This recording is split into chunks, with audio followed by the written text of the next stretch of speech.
Big things are happening in Gaza right now. Or then again, maybe they're not. The line taken by the mainstream media reporting on the situation there and the status for the supposed Trump peace deal seems, as far as I can see, to be mostly based on wishful thinking. Trump fronted a 20-point plan, which was a bit more sober and sensible than some of his previous contributions, thanks to the involvement of at least some relative grown-ups in developing it. It envisaged the rebuilding and development of Gaza, but this time for the people of Gaza, not clearing all of them out to third countries for the benefit of the rich and powerful. It saw an interim body overseeing post-war Gaza, with the Palestinian Authority being reformed to the point where it could take over eventually as the legitimate government. They would also see all hostages released at the beginning of the process, the retreat of Israeli forces, the flooding of the area with all needed food and medical supplies, and the disarming of Hamas and the barring of its members from playing any kind of future role there. But still, being a Trump-related plan, it was still very vague in areas where traditionally you do need a lot of detail. Israel sort of agreed to it, but then undermined that agreement with comments walking back certain aspects after the event. It apparently believed Hamas would not be able to support the deal, so were looking ahead to being able to use their refusal as the excuse to push on to the next phase of a war. Then Hamas said that they agreed to part of it, which President Trump chose to interpret as agreeing to all of it. That rather caught Netanyahu off guard, and now everyone is talking as though the first steps, where Hamas is going to release all the hostages, is very close, just down to a little bit of finalising and finessing. But the momentum is with the process, we are told. That impression is certainly supported by the cheerleading for the deal being heard from the Arab states in particular, who have been urging Hamas to agree to it. And yet, Trump has announced that Israel had temporarily stopped bombing Gaza, but the bombing continued anyway. Trump said Hamas had agreed the deal, and yet the aspects of the deal they'd agreed to are those that are identical to what they'd already agreed, that if Israel completely retreats from Gaza, then the hostages will be released. Hamas has apparently accepted they are unlikely to form part of the government of Gaza going forward. They have not accepted they will disarm, which makes for a rather key sticking point. Hamas has said nothing about accepting other aspects of a supposed deal either, such as an international oversight committee led by Trump, the Board of Peace. So, is this basically the various parties and all those talking about the situation trying to will something into existence basically by pretending it's there and then daring anyone to expose themselves to the negative consequences of pointing out that, well, actually it's not? Let's be clear, if that works as a strategy, that would be no bad thing. Seems a bit unlikely.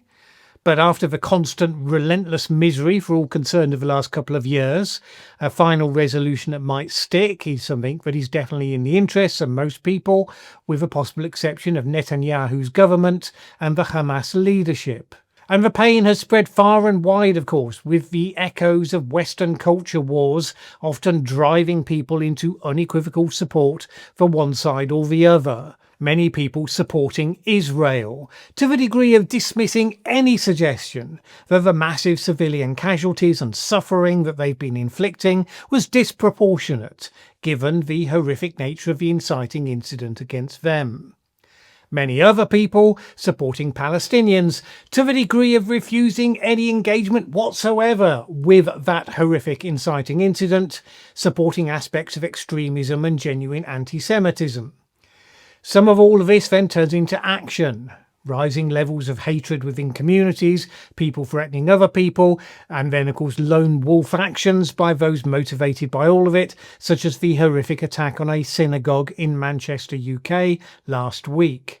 If the conflict did end tomorrow, the sad reality is the consequences of all of this, the blame game, the hatred, the grievance stockpiling, that's going to be with us for some years to come. But it's hard to understand why we even think it's on the cards. I mean, you have Trump, who has said that Hamas has agreed his deal. One of his close allies in the Senate, Lindsey Graham, certainly doesn't think so. He said this is, in essence, a rejection by Hamas of President Trump's take it or leave it proposal. Presumably, President Trump doesn't really believe it himself, not wholly, because at the same time, he's threatening complete obliteration against Hamas if they don't agree to his deal. Now, of course, Hamas has been threatened in such terms by Trump before, and it didn't happen then. So when the Hamas leadership evaluates their options, presumably they do it in terms of their assessment of the on-the-ground realities, as well as their own objectives, not on the idea that America's suddenly going to be a game changer. At the point of shooting this video, Trump's hapless special envoy Steve Witkoff, now being babysat by Trump's son-in-law Jared Kushner, is meeting with negotiators in Cairo to, quote, iron out details in the Trump plan. Any plan that has the word Trump attached to it is always drawn with the broadest of brushes, enabling all sides to have wildly differing interpretations of what they mean. Well, if Trump's negotiating a trade deal with a country that's at a disadvantage compared with the US, then such absence of details enables his people to fill in all the gaps after the event in a way that suits them best.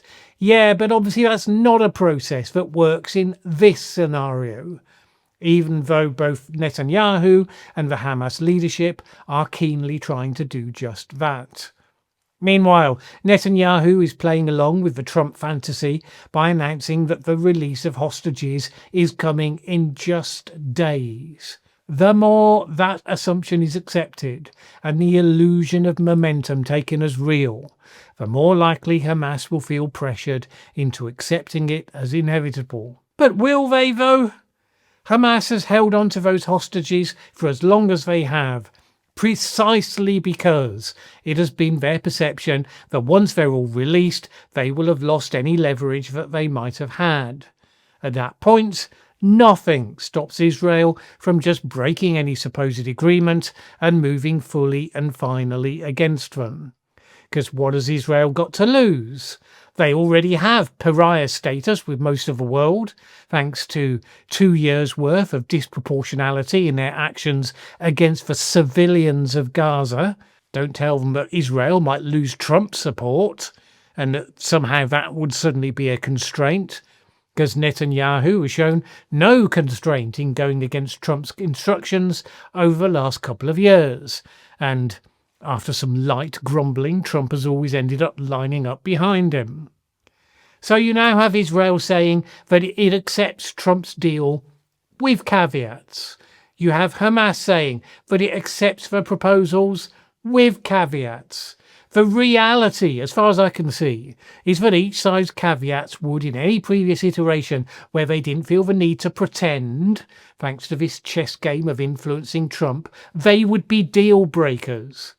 So for now, we're pretending that a bit of last-minute negotiation, just tidying up details, is going to produce at last the end of this very long road. Somehow Tony Blair will be installed as something, and the IDF will retreat, Hamas will disarm, retire, and, I don't know, keep chickens or something.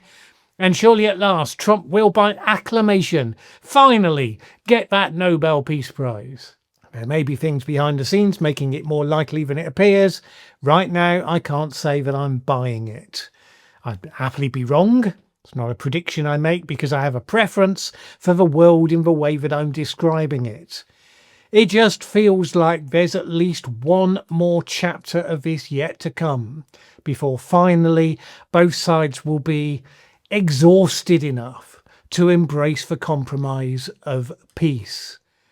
And that would just be when the real work begins, because right now Gaza is 50 million tons of rubble, a significant part of which is contaminated with asbestos. And that's before you factor in the unexploded ammunition and bombs all mixed in, the human remains and all the rest. So nothing that happens after the fighting actually stops is going to be straightforward or small scale. And that's just for practicalities. Then, if something looking like the Trump plan ends up being the actual pathway, you then have a period of foreign oversight. Some will take that happily, if it means that they're protected from Israeli bombs and Hamas outrages. Others will feel the implied humiliation from day one, and others will start to feel it more keenly over time. And all that meanwhile, factions with Israel are pushing for Gaza simply to be annexed, and any setbacks to the process on the other side, and surely setbacks there will be, would be jumped upon as evidence that the deal had collapsed, and now Israel should simply seize what it will. All of which means that the most remarkable thing about the process right now seems to be the determination of various parties to believe it's nearly all over, where the evidence just doesn't seem to support any such conclusion.